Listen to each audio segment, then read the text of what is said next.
Diceritakan dalam sejarah, bahwa asal-usul suku Papak adalah dari India Selatan yaitu dari India Tondal yang kemudian menetap di Muara Tapus dekat kota Barus lalu berkembang di tanah Papak dan kemudian menjadi suku Papak. Suku Papak tersebar di beberapa daerah. Secara administratif masyarakat Papak tersebar di 2 provinsi dan beberapa kabupaten, yang dikenal dengan sebutan Suak. Wilayah Papak terbagi menjadi 5 suak yaitu, Suak Simsim, Suak Kelasen, Suak Kepas, Suak Pegagan dan Suak Boang. Suak Simsim terletak di wilayah Kabupaten Papak Barat, Suak Kepas dan Suak Pegagan terletak di wilayah Kabupaten Dairi, Suak Kelasen menetap di wilayah Kabupaten Humbang Hasundutan dan Kabupaten Tapanuli Tengah khususnya Kecamatan Barus, dan Suak Boang secara administratif terletak di wilayah Kabupaten Singkil dan Kota Subulu Salam Provinsi Nanggro Aceh Darussalam. Dalam laklak atau buku berbahan kulit kayu disebutkan penduduk pertama daerah Papak adalah pendatang dari India yang memakai rakit kayu besar yang terdampar di Barus. Terdamparnya armada dari India Selatan di pesisir barat Sumatera, tepatnya di Barus yang kemudian berasimilasi dengan penduduk setempat. Berdasarkan sumber tutur serta sejumlah nama marga yang ada di suku Papak yang mengandung keindiaan seperti Margalingga, Maha dan Maharaja, dan lain-lain. Boleh jadi di masa lalu memang pernah terjadi kontak antara penduduk pribumi Papak dengan para pendatang dari India. Menurut cerita, nenek moyang dari suku Papak adalah Sikada dan Silona dari India Selatan. Mereka pergi merantau meninggalkan kampungnya dan terdampar di pantai Barus dan terus masuk hingga ke tanah Papak. Dari pernikahan mereka mempunyai seorang anak yang bernama Hyang.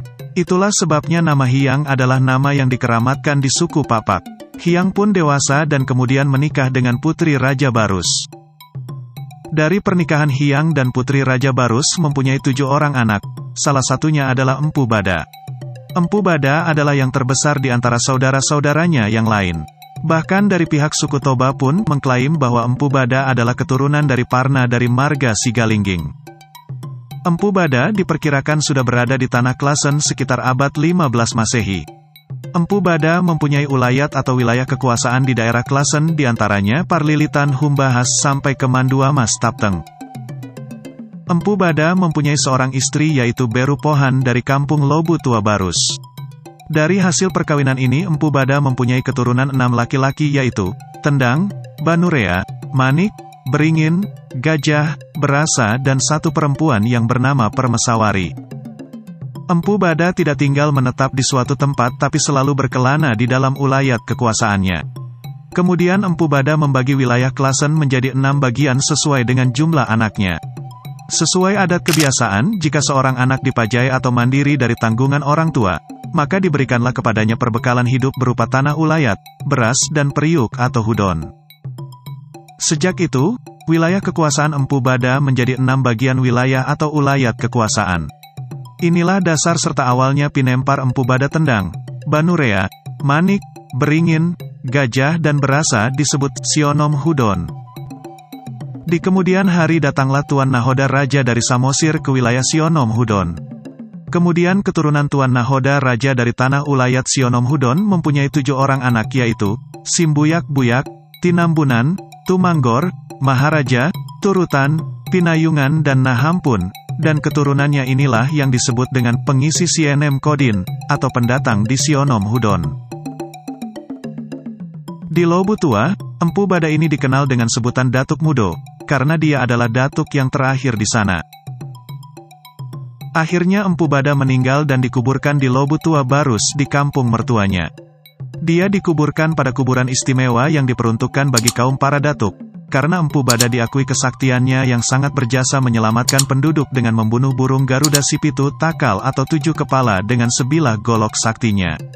Kuburannya mempunyai panjang kurang lebih 3 meter yang mempunyai 2 buah batu nisan yang ditempatkan pada bagian kepala dan kaki. Golok Empu Bada tersebut mempunyai tulisan atau aksara yang belum dapat diterjemahkan dan sampai saat ini masih disimpan marga Pohan di Lobu Tua. Bisa jadi bahasa Sanskerta atau bahasa Tamil.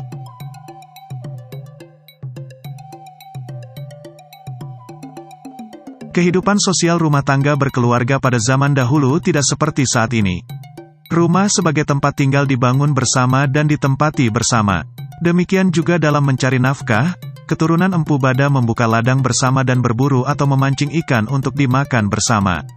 Bagi kaum perempuan selain urusan di dapur mereka menjaga ladang atau juma dari hama pengganggu. Pada suatu ketika keluarga Pinempar Empu Bada dilanda suatu masalah yang cukup pelik.